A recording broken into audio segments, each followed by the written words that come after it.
Okay, welcome back. I think you're probably looking at Shawn and me, and you already know who Shawn is from other. Shawn's good, Shawn. Shawn's been this gracious victim, shall we say, a student who doesn't mind letting me make him a bit of an example.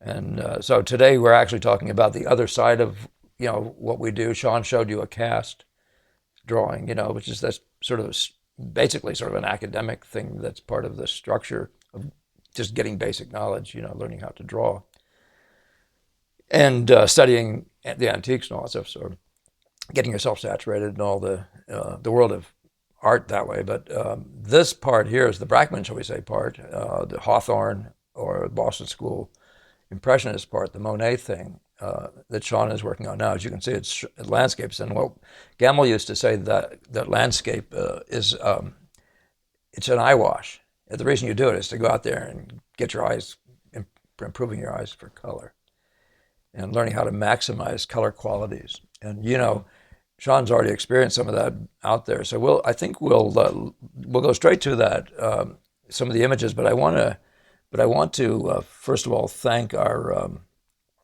Linda Jen .art and Lauren K for your nice recurring contributions. I really love you guys. We do need you, and if more of you out there could give a little bit, it would be helpful. I think we're starting to fall behind a little bit. And I say I don't take anything for this. This is strictly to keep Mr. Producer in a certain state of well-being for the sake of his newborn child. Let's put it that way. So am I creating enough emotion there? I don't mean to be quite doing that, but you know what I mean. So thank you again, you guys, and keep it up, yeah. So I'm going to go straight to Shawn's question, and I think I'm going to stick the question in between us, Shawn. I hope Mr. Producer I'm sure he can manage anything I throw at him. But why don't you go ahead and, I don't know, should I read it? Would it be better if I objectified it by reading it? Or yeah, sure. Let me do that, because I normally do, and then Shawn can throw in on it or whatever before we go digging in. Shawn says, I'm continuing working with broken color and impressionist landscape studies and wondered if you have comments on these attempts. Any thoughts on overall harmony, sense of light, brushwork, or anything else? So there he is, sitting right next to you, the Shawn V, whose name I don't dare pronounce. It's a 5-letter name and I can't pronounce it. That's pretty horrible, isn't it? Shawn, sorry to do that to you. I don't want to pronounce it either. Yeah. But your friends over in Spain would be embarrassed that you can't pronounce it, right? Your family over there. Or that you don't want to, right? So, but yeah, so we're going to look at his paintings, and we may as well, I think, just get right into that. These are going to be, well, Shawn, you explain what you're sending us. Yeah. So, taking advantage of the weather of this time of year and everything. Yeah, for sure. I doing a bit more plein air painting, and so I have sent to you 5 paintings in chronological order of how I completed them, and really was just trying to get back into it and get more into focusing on color, but not fully understanding what that is. And we had a session on that second painting where you really helped me to wrap my head around just focusing on color and letting go of drawing. Right. And so we'll see. And then basically, that was kind of the thing, is just how do I really just let the drawing go and let the field and the impression appear through color. That's really what I've been focusing on. And as I've been doing it and noticing changes in my thinking and my approach, I'm seeing more color in different ways. And then, but then coming up with these questions that I'm asking about harmony and that sort of thing. Yeah, as what I am having people do is isolate color in the same way, literally, as you isolate drawing. And why not? And there's a way to do it. It's funny because in the Brackman world, he would have said to us, "Is that a painting or a colored drawing?" Yeah, and it would be sarcasm, And of course, everybody else would say, in the other world, you'd say something quite a bit different. Don't you guys know how to draw? So it's just is what it is. I talk about the modern girl. We just want it all, right? Yeah. So and it was that same conversation. I can't remember if it was Tintoretto or Raphael, somebody who said the drawing of Michelangelo, the color of Titian, as a base thing. So why wouldn't you want it all? So anyway, but these. So these, Shawn, let's. I'm going to show you the first one, but I want you just to tell us how long you drew, how long you worked on these, Okay. as we go through them, maybe how many minutes, hours, days. Yeah. And let's keep it in the hours sort of format, I think. But so this is the first one I looked at with you. I came out there and visited you, and Yep. I'm surprised. I hope your screens work on this because I'm surprised how reasonable this reproduction is. The one thing we did learn, I reminded myself of, is when they were shooting these shots. If you paint outdoors, go to the dark side of the shadow side of a building to shoot the shot, and you'll get the best likeness. We went through all sorts of permutations, including him trying to fix the pictures to look more like what the paintings looked like. Fix the images, the photo images, and none of this. This is straight up, and these are remarkably okay in their general sense of color, aren't they? Yeah, What we're looking at least here. But if you have screens that are saturated toward the yellow side, and Shawn did have a little. Yeah, I had the shift on. So if these things will look orangey to you, but this is a significantly bluish picture, without being blue in that literal sense of the word. But it's coming across just the way the painting looks on my screen right now. Yeah. I assume my screen, by the way, for whatever it is, one of these laptop things is a MacBook or something, whatever they call it, it has a standard setting. And I assume that if you have one of those and have a standard setting, unless it's different in different countries, you should be getting a pretty good likeness. Just as something, it's always a point here, So what we say, there's certain parts of it that you may not be able to see literally what I mean when I'm talking about some of this stuff. Yeah. Mostly it will be relational data or something related to that subject.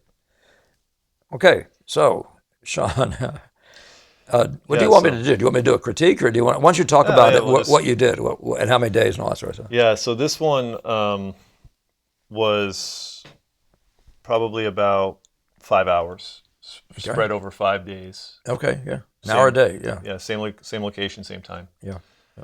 And with this one, I was still kind of one-to-one. I don't know how to say that. You mean sort of sight sizing? Sight size and color. Yeah. A little bit. And then towards the end, I started to say, oh, there's a red over here, and it kind of plays with the red over there. And seeing a few different. And we have arrows, both of us. Yeah, so when you see that, yes. I'm going to show this. So these are the various kinds of reds that show up. That's exactly, and that's one of those interesting things about the Paxton comment when it's in your brush. He must have been told that by an impressionist. Paxton's way of working actually doesn't lend itself to that. It doesn't look like it lends itself to that. And frankly, Gamel's didn't in the studio. But going outdoors, and especially if you're not thinking about the drawing, constantly the drawing as the uppermost thing, it's just always a thing. And that's the thing. So you got it in your brush, look around and see where else it might go. Okay. Yeah, that's one of the things with this one that, in retrospect, I'm starting to realize that, I was focused on the drawing of the shapes of these things for compositional purposes. Right. And now, starting to realize more that, I can get just as much activity from the playing of the reds and those locating those things. That's always composing. That's Benson talk. Always composing. Yeah. Good. It's all the composition. It's all the way the reds hang together is either good or not so good. Right. But they are a thing. And it's a thing that I wouldn't even think about for quite a long time. I'd be like, well, there's red here, painted here, and there's red there, painted there, but never thinking about how they're hanging together. Yeah. By the way, this is a backlight. The light's sort of coming toward us, looking, I think, probably sort of southish. It's about 10 or 11 in the morning. Yeah. And I went out there and visited, I think, on at least a couple of these, not all of them. Gamel's thing was he wouldn't critique anything to do with color in the studios because he wasn't out there, and he said, I can't do anything useful to you, but so he'd talk about composition. But so I was out there on the first couple of these. But that backlight was something a light that Gamel would put us in. And you guys, I didn't tell you to do that. I just found you out there painting with this light. So that's what makes the halos around the trees that, you know, Right. everywhere you look, there's these interesting halos, and there's this sort of larger mass of shadow. Did you have anything else to say? And I'll just give people some idea of what a critique was like.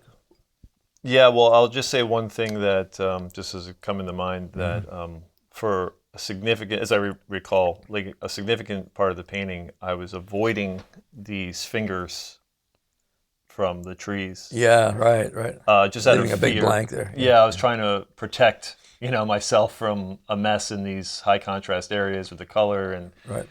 and you came and made a point. You brought it to my attention that it's such a major delight of the whole picture. It's a major part of it all that I can't. So much is dependent on that, and I can't see it if I don't put it in there. Right.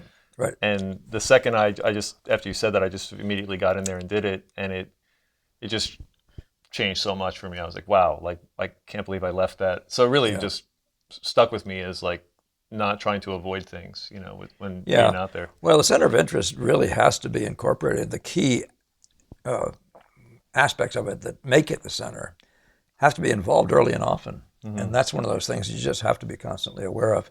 But what he has out here, and what I've made a point of saying to Shawn, was that this thing, and this basically is a great middle tone picture, and these spots of light are the key event. They're light spots in a middle tone picture.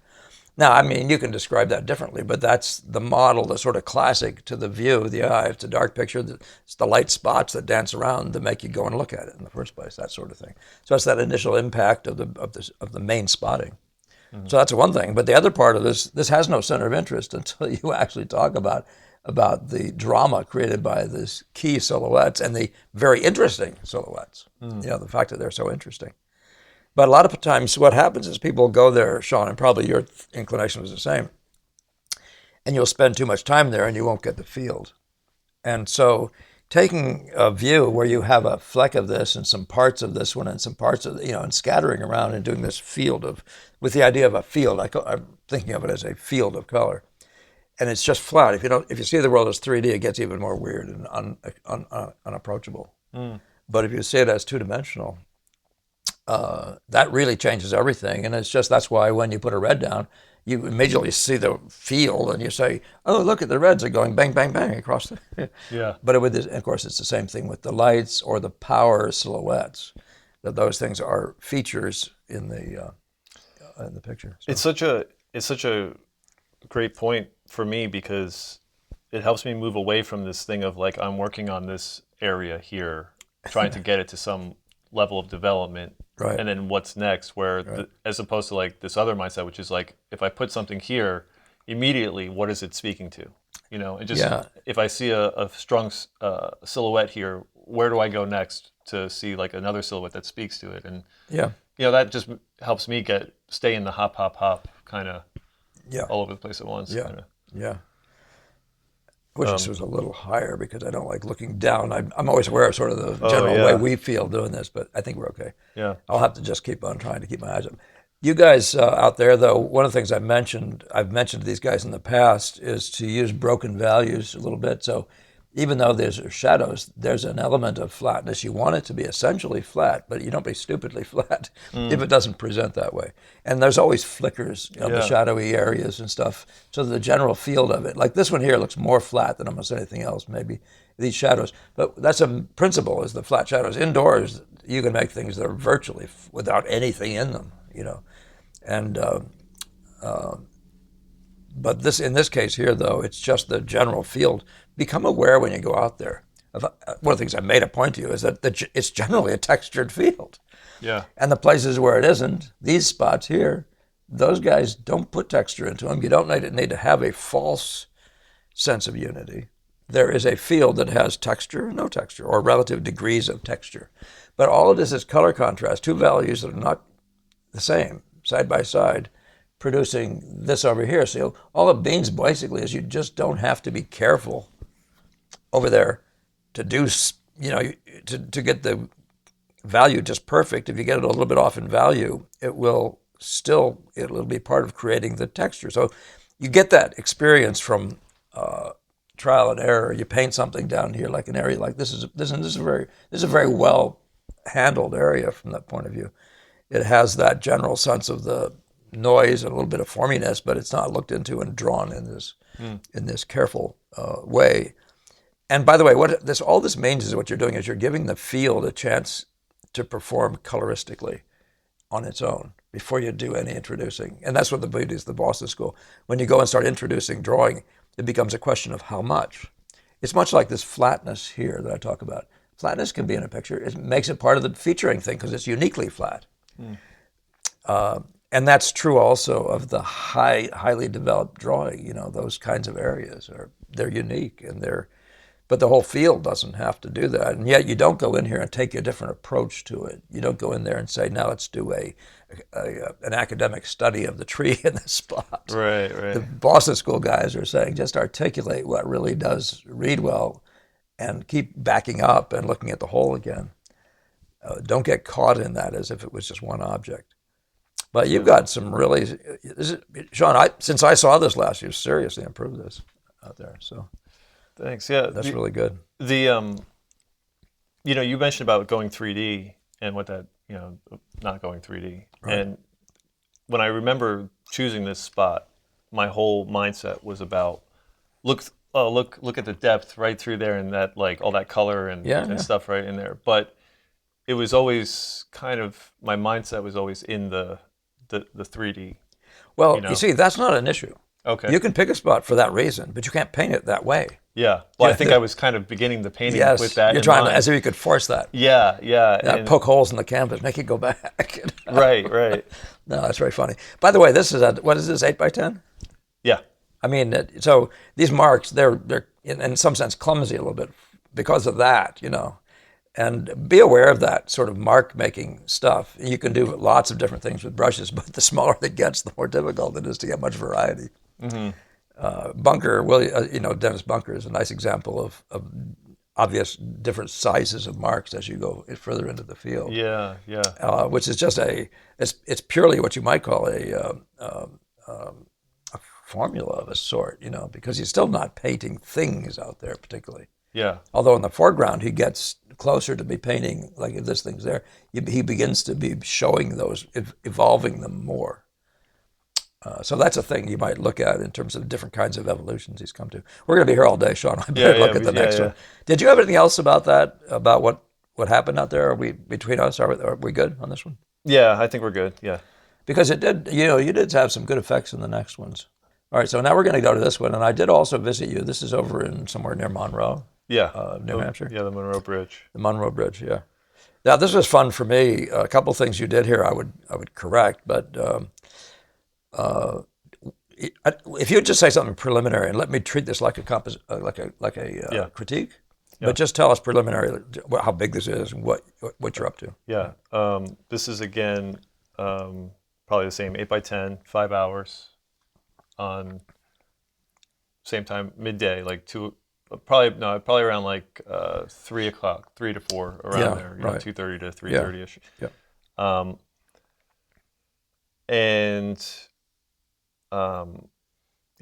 Sorry, I'm losing my train of thought here. Just any general thing that people might be interested in knowing. I was thinking about. I liked the red, obviously, on that tree. I passed by. Pretty exotic. Yeah, I passed by on my route doing the delivery every day. I see that, and I'm always just amazed at how red that actually looks and whatnot. But so I was just really mostly interested in that. Of course. And it kind of reminded me of that Monet painting with the trees. Yeah. But its own little variation. Except he never got a bright red one like that, I don't think. Yeah. He would have gotten a kick out of it. But yeah, with this one, when I started it, I really was trying to be much more intentional about putting a smaller color note stroke down, right, and finding it in a few other spots and slowly building up the field. So leaving a lot of white canvas initially and just beginning to create a field of dots. Yeah. Rather, pointillistic mindset. That other one, the previous one, I had kind of masked in bigger shapes from the get-go. So that's how this one started. And Yeah, and it's one of the things I am recommending that people, when you go out there, that you actually look at Monet as your example. Not the early Monet, but I mean the part where he begins. You can see that every mark on there is a chunk of paint. And so it becomes rather a discipline for him. But that's because he's accepted totally that it's just the field of color. And even though it's a funny thing that he says a rectangle of blue or something, Yeah. it's funny that he says that because he isn't doing that. He's just doing flecks of spots, but he's communicating an idea that there's just the blues, the reds, this is about this big, or whatever. And eventually that's true. But what he's really doing is putting down spots, and yet he's very aware of the unity of this blue that runs through here while he's putting down those spots. He's aware of the unity of this, as he runs through that field, et cetera, et cetera. He's aware of how it hangs together and is not simply counting that little rectangle of green over here. Right. As if that was something. So it's a funny thing to have him say that. But Shawn, so just to pick this up as a critique, this is I remember when I first went out there, this was a thing where I was critiquing you for having no color over here. You had some yellow, actually. Yeah. And maybe you could describe that experience because it was a pretty cool one. But there's a way in which you can open people's eyes to the crucial necessity of seeing more than one thing at the same time. Definitely. So that's like one of the highlights of months for me that I'm so excited about it. But basically, I was excited to see you actually get it. Yeah, it was actually huge. See you wake up, and it really changed everything. Even for painting afterwards. But so I was looking at it and thinking, it's I see all the warmth of the sunlight. It's got to be kind of a warm color here, and I painted it this orangey, light orangey, whatever. It was very yellow. And it was when you said it was yellow, and I knew it was yellow. I knew it looked yellow, but I just didn't know what else to do. And then you had just directed me to look at the whole view beyond the confines of my picture format, Right. of what was in the composition, and to see, is it a red or yellow or blue? And once I did that, I saw the road that's not in this composition, but I saw how blue the road was and how red somehow I saw the tree trunk as a red. And once I saw that, I was like, wow, it's really like a very light red. And then I just, painted it as such. And what was interesting is at first I was, again, thinking, and I was mixing it with the quinacridone in white, right, thinking it must be like a cool red, but it was still too warm. right. And I ended up using the ultramarine in white to hit that note. Yeah. And that, that helped me kind of think about how, you have your warm blues, like a viridian is a green, but you can use it as a blue. Right. And at the ultramarine, I can use it as a red in certain circumstances. The field just becomes all yours, once that happens. Once Yeah. you start seeing color for what it is, then you just immediately go down to your palette and you just see what the most obvious options are. The other part of it, though, I was trying to get you to do is not to find that color on the palette as much as build it by adding. You recall I may have set some reds down there, and I said, you see that's not a blue enough, and I didn't change the red. I just put blues into it, wove that into it, and that's you're hanging on to that. But to see that color as a sunny note on a tree, it's like that's Boston School stuff. That's I remember looking at those when I was first with Gamble, thinking,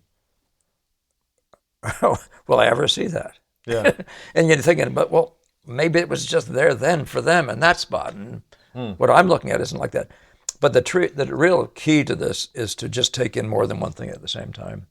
Take in the field, and if you can say what is this to the field, and that's what your thing about saying, is that the red, the yellow, or the blue, really, really, really matters. Yeah, it was exciting because it just took the excitement and the possibilities of color and painting to a whole other level. You know, there's just so much more to. Well, and you took a long time getting to the intensity of that. You really moved that in that direction. But I'd still, as I was out there, I would have said I would still keep it. Instead, don't try to get that note, but that could use some of the cold reds. Yeah. And that was a Gamble thing. He said, why is it that reds are the last color that we see? But I don't think it's reds. I think it's cold reds. I think it's the last color you see out there. For some reason, you don't see it. But if you're trying to hit this note here and you keep looking at the field, you'll be not satisfied until it gets the right amount of the right combination of red, yellow, and blue. Yeah. And so and the only other thing I think I critiqued when he was out there is he was putting in these trees here, and I was seeing that he didn't have it didn't look like he had and that's very heavy compositional stuff. That he didn't have. Oh, there's two other things actually, but he didn't have a real idea. Yeah. And when I was out there, I thought I saw a really decisively beautiful diagonal dancing through here in a great way that played off of what else was happening through the field. And that's, again, if you don't look big enough, you won't see that as, you'll keep drawing this and this and this and this, and you might be off a little bit, and before you know it, you'll be off because you never saw what the drama was and how it incorporated into the rest of the field. And that's composition in the field, so you will become aware of that more spontaneously after you've worked it out a couple times, after you've been stuck in the eye a couple times. Yeah, you get it home, and every time you look at it, you cringe or something. Yeah, definitely. You said there were two things. Yeah, well, the other thing I was talking about was this field back here you weren't going through red, yellow, and blue in a particularly adequate way, so that this doesn't reflect what you actually ultimately got as well as I would have liked, but there was a much more clear separation. That field had a greater sense of its own unity than it does even now. But it also had this crazy red, yellow, and blue combination. It was just another version in some odd way of this, but wasn't a purple. It's not a funny thing to say, but it's really, really an oddly true thing. No, the other thing that I haven't mentioned to you yet is that what you're doing here. Because right down here, you're going into what I would call drawing. Yeah. Like drawing 101. And your painting isn't asking for that yet. That kind of drawing. So this is, you see the very fine little lines, and it's starting to become academic realism. Well, I'm asking that you guys, when you go out there at a color field thing, just to stay with the color field. I was saying, draw these notes horizontally. Don't draw them this way. Yeah. And the reason for that was because I want us to stay in the world of the fleck and the blob. And let the color do its thing, Doesn't mean you can't chunk in that thing next to it and pop a light effect. Just don't go down here and start drawing the realism into it. Yeah. Because all of a sudden it becomes an anomaly in the whole painting and puts pressure. Now, by the way, if you have time, and that's the orientation of this painting, that would be different. But as soon as you do that, you must do it well here and really well and everywhere else, just for the picture to hang together. So when you're just doing these studies, I'm just recommending that you stay in the spot mentality, just as surely as you are here. Yeah. And that really does. That's very adequate. You didn't go down there and try to clean up that line really nice. You know what I mean? That's perfect because, and again, remember you had that wonderful quote from Ang that you just saw in the Ang translation that I had done, where he talks about color doesn't want these kinds of hard boundaries. Yeah, yeah. There's something about that that's kind of, even Ang was picking up on it. So yeah, very fascinating. Something to think about it. Yeah. Let's go to the next one. Yeah. Unless there's something else. No. Good? That's good. And so this is the vision of the smaller, the narrower, distant shot of it. I think it's easier to see in this one somehow what the composition. Like I don't know what this angle is doing for you, but I knew what that angle was doing when I saw it. Now you might have been there. This is one of those problematical things. You might have been there in a different light when it didn't do that cool a thing. So when I was there, at one point, there was a lot of dark shadows in here, and this was clearly heavy with darks like under here. And it created a diagonal that seemed to really fit well into the other, shall we say, lines of the painting. Mm-hmm. So, but that's one of those things to watch out for. If you have a good composition at one time of day, get it right for that time of day. That portion of it. I mean, this is all the stuff you are negotiating with yourself. But when you're out there now, it isn't the most important thing. The most important thing is get the color field and keep playing these games. Yeah. One thing that it looks like you did maybe do is it looks like you drew a blob here again, and like you were trying to get a thing. Yeah. And that's a thing where if the thing is slightly indefinite, even if it's just slightly indefinite, like you're better off to look like this than to look like an ovoid. It starts looking like a thing. Yeah. And you did it in a couple different places. It's not a great thing. It doesn't mean it couldn't be there, but it suddenly puts pressure on you. Do I like these shapes? You don't need to like shapes if you don't make shapes. There's no discussion about liking the shape. I know, yeah. They look like are they dirty clouds or? Yeah. They have that, little cumulus. Just a discussion point. Yeah. Again, the broken values, and you can see that there's a movement through all the color. This is all the stuff I'm looking for you to do. We're just establishing the general impression of that field with the real, true color stuff. that makes it up. And by the way, that search for the color stuff isn't about what color is this when you stare in on it. The color, it really is, this is a field that has a generic thing to it, and red, yellow, and blue is what it's made out of, so just begin the process. As DeCamp would say, just put a note down and let's see where it takes you. You know what I mean? You know, when you'd have me do the brown paper studies of an interior. Yes. Yeah. And it's like there's just so much to look at that you can't draw every little thing. Yeah. You know, and it really takes me to like that with color. Like, 'cause Yeah. when I look into that bush, there is just so much color. There's so many little things, you know, going on, and there's like every color in there practically. You know. Well, the two things you've got the general richness that's more rich than this field here, and you have the more contrasty brokenness than this field here. So you're living in a true place. And then if the other thing, so the intensity of it, whatever, all these other things, they're all factors in this. And if there's a color movement going from cooler to yellow to red or whatever, that's going to be in there. It's not, you're just not going to count leaves or go look, you know. But there's like this side here is generally warmer and it goes up into the reds back here. So red should say redder. That's all good stuff. And that's where your eyes are liberated to just, you don't have to figure out where the edge of the tree is and where this stops and that starts and none of that stuff. Yeah.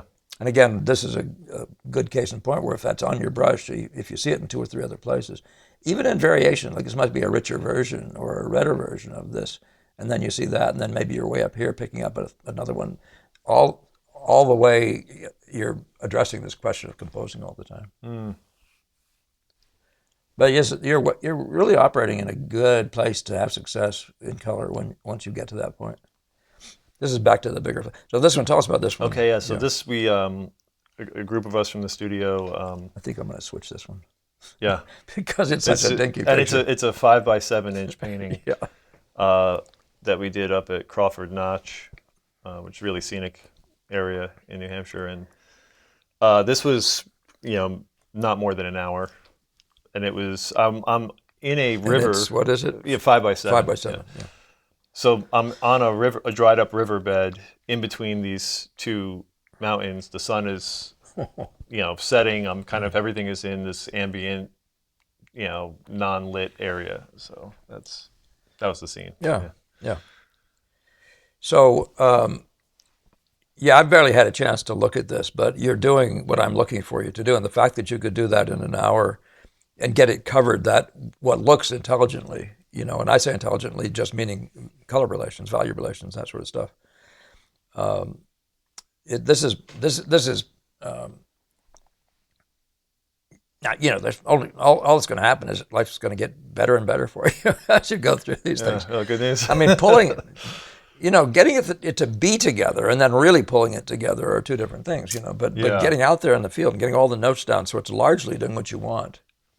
As I said, and as you were implying earlier, if you can get it to do that in that first hour, and that's only all you get, come back the next day, but you will, but look at it and make sure that you're satisfied that you have addressed the relationships and it's producing that big impression. Yeah, I mean, one of the things that I'm just realizing, it's just an ongoing practice, is like being able to have a greater awareness of like what are the things that I want to seek out first and foremost. What greatest, most saturated color, or I mean, each situation presents a different scenario, and I have to be like on the present. I have to be kind of in it. Yeah. Well, keying is always a problem with color, in the sense that there are limits to the palette. So you have to know what the important things are, meaning important to your meditation, to your impression that made you want to stop there in the first place. So you do have to say that, and you have to get them moving quickly.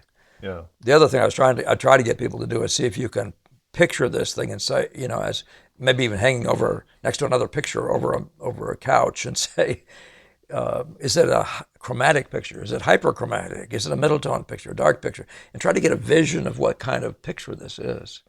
And I'm talking about looking at nature, just looking at nature out there. Yeah. And what it is prospectively, that can be a benefit. Even in terms of a gesture or a meaning to say a composition. What's your idea about the main line and all that sort of thing. So that's just the kind of stuff that one can have out there. But what you've done here in that period of time is entirely in the range of what I call plausible. And then, to really work it out compositionally is to find even more glorious interplay between elements. I see. And, just study it even more closely. And I don't mean closely like looking in as much as looking even bigger. Like there's a certain amount of you're picking up this coolness here that sends you to this, which might even send you to this or something. Yeah. Those kinds of things, once you grasp them, once you take in the whole and let yourself meditate, it's just being still and letting it come to you, what it's doing. And once you've seen something, you won't be happy not to have gotten it. Something I'm talking about that's pleasing. And remember that what your job is to give people the pleasure that you had out there. Let people look at it and feel, man, I wish I was there, or thank you. Yeah. But you're always trying to say, you wanted to go say it's not what you're trying to say, it's what people are seeing that matters. I'm saying that very badly. Yeah. But so that's really that thing. So, but in our world, that's why I'd say it's about, like, you put a green down over anywhere and it's got reflections it's got interrelations with other greens all through the whole picture. The oranges interplay with other oranges. And, I never want you to go out. I never recommend that people go out and find one that matches your theory of composition. Don't do that. Yeah. Just walk down the road. I swear that's one of those things you see in Sargent. They'd say he'd just plop down. But he would know there's something, in a sense. Now, I'm not reading his mind, but if you go out there with this idea that that's not a composition, this isn't a composition, you might miss something. And some compositions are more heavy on the power center, and other ones are more heavy on the color play, in the field. But they still all need to have a more like this has a very reasonably dominant area that sort of focuses gets the game started. Yeah, I mean, I do utilize that advice you gave us on finding a center with, the size, using like the viewfinder and going further. And yeah, good. So that really really helped excellent. me. I played around with this bush here, and I had it all up in here, I had it over here, it was all over the place. And so that's good. You see, so this is an hour's work because you did 2 hours work with a viewfinder. Yeah.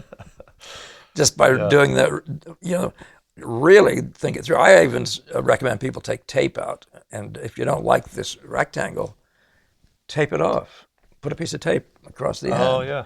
And make it more of a square, and then paint that composition.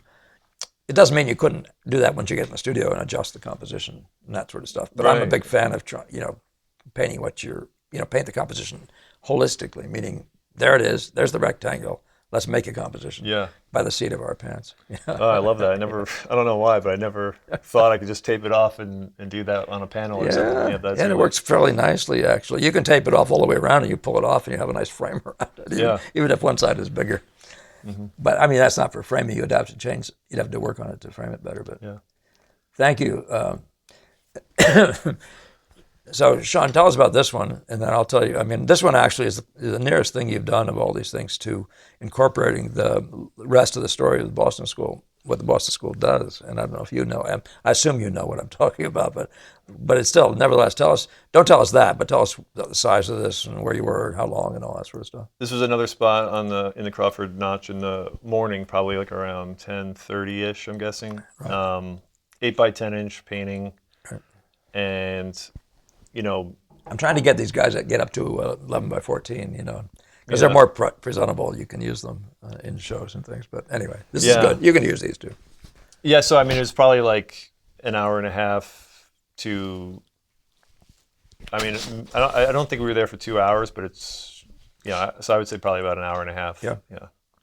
And when my first thought is, how am I going to get the light, like the light effect on the rocks and with the color and stuff. And that's kind of where the whole thing started from with this one. Well, it's obvious that your eye is going to be down. It's busy.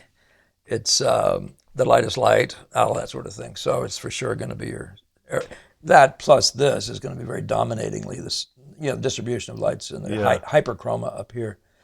But what's good is that you're, this painting out there in the fall in New England, it's hard to get these notes. In fact, you really, in some sense, can't get these notes, as you know from experience. Yeah. But this is a nice example of you're picking up the purples out here that are reflecting what's happening in the rocks. Your conversation, whatever the reds are doing, you seem to be actually in a place where you've got enough of that reflection on on interplay. Why don't we just say a reflection on the interplay of things that's holding together quite well. This kind of spot here, when you have a field like this, I know that shadow may have come over time, but this is one of those places where you would want to be thoughtful about, if you're generalizing the field, make sure that the general amount of texture here is right to the whole field. So you have a certain amount of texture in this middle tone here. Yeah. And you might say, how does that come? You just might look at those and reflect on those together. This is definitely more busyness. So there's more contrast, dark light, relatively speaking. Or even in here there is. But in this sort of an area like this or this. Yeah. So you could do that, and you might find that this is more, that if you start looking into that, you might destroy something that might be useful pictorially. It might be better flatter. But I'm just saying that the picture is the picture. No, I'm not going to say more than that. But the one thing you got a good quality of broken color. You got marks that aren't trying to become very specific drawing. And if you can keep on coming in through the back door, I always talk about the Wyatt Earp school of drawing. Shoot him in the back. Come in through the back door. That's funny. Yeah, the one with this though, I had a real difficult time getting this to sit back the way it was with that richness of color. And we had made a comment. I think you made a comment in the studio, or maybe I said I labeled it a color. That it was not purple enough, or it's not purple. As this whole general area. Yeah. And you were saying something about just keep searching red, blue, yellow, blue. Yeah. Well, I mean, the two things that are possible here, this might come forward because you have too much contrast, and that's where that would help you to see any other areas and compare them. Just look at them side by side. This thing starts approaching in contrast the stuff that's happening in here. Yeah. And I don't know if that's true or not. I mean, a lot of times you're going to have rocks like that. And hardly, you might have darks, but you don't have enough to do anything to damage the power blast. Yeah. So it's not an absolute thing. Or you could compare it to an area like this and just make sure the distance between the two by interest. Interest is in the contrast and sharpness of edge, that sort of thing. So if you don't have, this has got both sharpness of edge and contrast. Now, if this isn't great enough, and that's too great, or any balance, any incorrectness of balance, or even the relationships between this and this, that whole thing could come forward too much. Yeah. You're helping me realize that it's like almost how many horses can I incorporate into one stroke, to some degree, because I was thinking about the darkness, the value, there was like a type of green there, but maybe I didn't nail the value, and maybe when I put the stroke down, it was too hard of an edge, and I just moved on, Well, that's where that just moved on thing is always problematical. If you know that there's a larger problem of that thing setting back, that's the general, what I talk about Monet, that's the general unity of this thing. Yeah. You would know that that's part of your mission. No matter what note you hit in there, you have to back up and do that reconnoitering, or what do you call it, review. Right. And take a good look at it. But what you're doing that's excellent with the Boston School way of thinking is you're not drawing rocks, you're drawing phenomena that reads. So you're drawing a spot that reads here, a spot that reads there. I have a hard time finding a specific rock. I mean, there are a couple that become more like that. But in doing this in the hour and a half or whatever you had, that's an exotically good amount of drawing of the right type. Because it presents. Now, this is where Gamble would say, well, don't you see he's a sketch artist? You can see how that's like more of a watercolor approach even. Yeah. But or a sketch approach. But you're in fact in the first phase of a painting. So it is kind of a sketch. It's actually laying in the whole painting. If you start drawing a little rock here and another one over there, you're never going to get the canvas covered. Yeah. And you're certainly not going to get it covered intelligently. So smearing the whole painting up and making a big mess that you're going to somehow try to recover from to get the canvas covered is not a model. So going around with your broken color and the search for the, begins to locate things for you and all that sort of thing. And you start, it's a very commendable thing. You're up here, this value and this value being the same, and this color being different from this, and this chroma being slightly more increased than this. That's stuff that is, a lot of times is difficult. People trying to make a leaf, they'll make it too dark every time or something else. trying to make it pop off, but just getting the sheer unity of this value through here. It's easy to miss that kind of stuff. But those are the kinds of things that are incumbent on you to have addressed in this crazy little moment called a sketch. Yeah. And you're going to introduce yourself slowly to them, so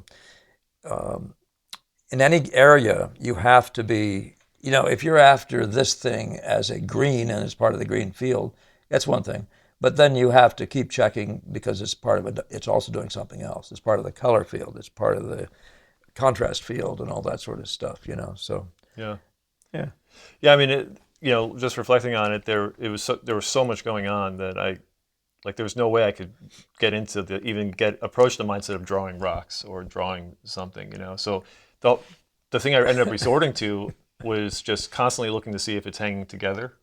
Perfect. And that really was a game changer. That's what's going to keep giving you success. Yeah, this has every kind of, what shall we say? What shall we say? I mean, I don't know that you need any more attitude adjustments here. If you can stay on a path like this, you're going to be fine. Everything else is a version of what you might call refinement. And what you're surely going to find out is that you mustn't shift though from this to an academic finish. It would be futile, but it would also it would destroy more than it delivered. And I say that based on I remember doing a couple times when I was a student doing at one point it was one of the things I did was a self-portrait, and I had the self-portrait laid in like this, and then I immediately thought, well, now I'm going to turn it into one of those, and immediately it was a disaster because that isn't the thinking. Yeah. But on the other hand, you've heard me say, and I'll repeat it for you guys, that this model can take you there. You can take this to the academic end that you want if you want to. Yeah. Provided you can maintain your discipline of not losing the qualities of color and things like that are inherent in this. And it is true actually that when you're looking at Paxton's lay-ins, he does take you to an academic ending, but he often does things in it that in the middle are more academic in the way he's handling the drawing. This is much more Benson and Tarbow, where you're just, or DeCamp, where you're talking about just giving me this effect. By the way, drawing is this location, this edge, this contrast, all that sort of stuff, and how it interplays with stuff in the neighborhood, So that is drawing. It's not drawing. So don't misunderstand that. If you think drawing is what happens between the contours of objects, this isn't that kind of drawing. Yeah, it's much more fun. Yeah, in my opinion. But that's highly successful. It's a good composition, and the color play is doing the stuff that it's doing its thing in a way where it hangs together really, really pleasingly. So whatever the note was out there, the feeling is now that you have a unity. Of course, your problem as an impressionist is always to have the unity, meaning of that day. Yeah. And meaning more of the unity, though, that turns you on with getting the qualities, and you can reflect on it and say, yeah, when I get home, I can describe this. This is a perfect summary of the magic of that day. And this actually has become a form, and in the Boston School, this is a highly marketable form. And I'm talking about the lost and found world made out of spots of color play with that drawing in just judicious places, Yeah. So, yeah, well done. Well done in the sense of, particularly though, of not getting lost in any littleness of drawing and not being lost on the idea of drawing. You see how it came together, though? I mean, the drawing itself is there in the game. And it comes, just give it, it'll come. There'll be a moment where you have to have this, and you have to do it the way it looks, as a shape, as an edge, as a contrast. Yeah, it's really just to have that experience of having it come together completely through the back door, Wyatt Earp style, is really something I have it in my mind now, what's possible that way. Yeah, So. yeah. Well, it's a patience model, and that's what I think a lot of people miss. And the fact is, you go out there and you got an hour, and you've been talking about that. So what do? You fly like 90 and don't do anything good. Yeah. So how do you get yourself under control? How do you get all these different components under control and maintain the idea of patience in an hour, Yeah. And I don't know if there's a better way to do it than to just let's talk about the color and the distribution of color. It gives you the drawing, Yeah. but it gives you all the rest too. So it's just it's the complete world, everything from chroma to value to placement on the page. And even as you can see this, with modest effort, you get a sense of form on a rock in a key place, or even on the edge of a tree, if you're getting these values to actually do their job and interplay as they must, as they do. I mean, so you get a good score on that one. All right. I'll take it. And then this is one more. I think I'm going to do this one just this way again. I'm going to just take it down to here. It's again a small one, right? Yeah, it's just a little longer format, but it's. And this is the last one you did out there in that event with Alistair and the boys. Yeah. Yeah. Yeah, this one was just maybe an hour, maybe an hour and 15 minutes or something like that, And what can I say? It looks like is again the light coming toward us? The light is like here. Just a little off to the left. Off to the left, yeah. The sun was, it was later in the day. Yeah, but one of the things with this one that I kept thinking about as I was even painting it was that, that tarbell painting with the woman in the... Yeah, the one I've shown many times on here, yeah. I'm curious if you know how big that is. I don't. I'd never... Yeah. I don't have any references. Don't know where it came from. There are several pictures like that now that I can't find. I mean, I was just thinking, like, gosh, I was sort of resorting to drawing things in this one, but because I was just thinking about his picture and how good it is, like, his ability to create the look of all these leaves without painting little leaves, and I just, I was hoping to try to go there, but it didn't quite land like that. Well, no, but you see, that's one of the values of looking at pictures and having seen pictures, especially when you're trying to work in a particular way. Get to know those pictures, what they do, what they can't do. You'll have ideas. You'll have all sorts of possible solutions to things when you're out there. It's easy for you to think this isn't an art form, but it's a form. I mean, nature is the thing, but this approach to it is actually very thought through or worked through by numbers of painters. So it becomes a methodology. So for you to know that's a good thing. I mean, that's why we talk about broken color and spreading them around. That's part of this methodology. It's coming in through the back door as part of the methodology, part of the thinking. So putting down a color note, and beginning to search out the field coloristically, and using, of course, the classic standards, using placement and think about where this is going to land, how that's going to exit or whatever. But it doesn't mean you're drawing a thing to make it do that, So, but what you've got here, you've got broken color. You're all over the place at once, and then the field is beginning to look like it might be an amusing place to stand. The color is doing all this crazy stuff. New England, guys, if you haven't been up here, New England in the fall, I often say there's nothing more beautiful than New England in the fall. No place on earth. Yeah, I'm beginning to see. But what I did say about this when you first brought it in, it doesn't strike me that way now, but it still does in the original, in the actual painting. But it looks a little bit like you drew prematurely in a few places, so it begins to look like you were searching out those trees. But the fact is, it will be, I mean, there's more contrast here. The events are these, sort of 6 to 7 trees. This is the event. This is the happening, plus a little bit of something over here. So it's not bad that it was worked out that way. But it looked like in the previous one that you showed a little more temperance. Yeah. In terms of drawing, it looks like you drew just key things and didn't go past that. Where it feels like, especially it looks like you counted your way down here and found that there were 4 of these. And that's exactly what I did. Like it was just Well, so that's where I try to get you to leap over and find that one and go back over and do 3 things somewhere else and find another one, and as opposed to, but just do it. That's one of the things I say. If you do it in visual order, you'll be less inclined to count your way down, because otherwise you'll be paying a lot of stuff whose time hasn't come yet. Yeah. And you'll sort of lose the spatial quality, and you'll start looking like a postcard even, or something funny. Yeah. So, but these are sweet marks. This is solid color. It's real color. The marks they look like color notes. They don't look like you scumbled them on vaguely, And that's a crucial thing, that you make marks that are solid. And you have some kind of an amusing compositional idea with these trees dancing here, the soldiers coming over the hill, with some reading over here. This bothers me a little bit compositionally, but and the fade on both sides, I don't find that to be intriguing as far. Yeah. So I don't know what that fade meant over there, and I don't know what that was or whatever, and I don't know whether this could that have exited more solidly or something. I mean, but I can see it.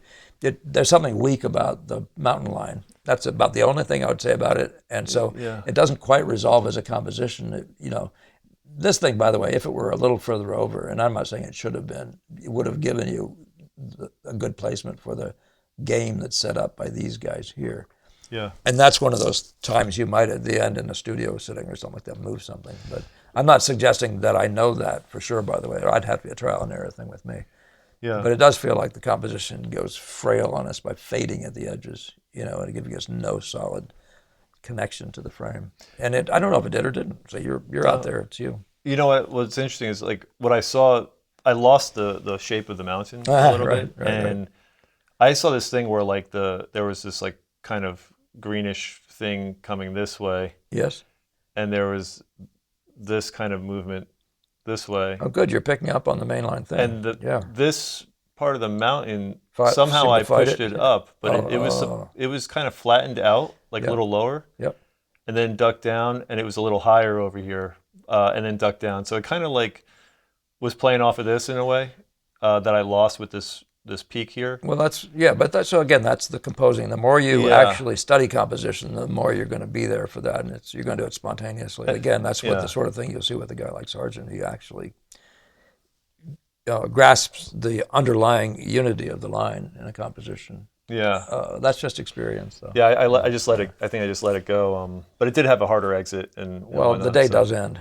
Yeah. It was funny. I had a nice lady who was keeping me company, and she was like, "You should paint the more detail in the yellow leaves over here and this." And I know, honey. Yeah, it was fun. It was. I was joking around. I was like, "I don't have my glasses with me, so I can't see that stuff." Oh, you're smart. Yeah. And by the way, have you seen that snake by your feet? Yeah.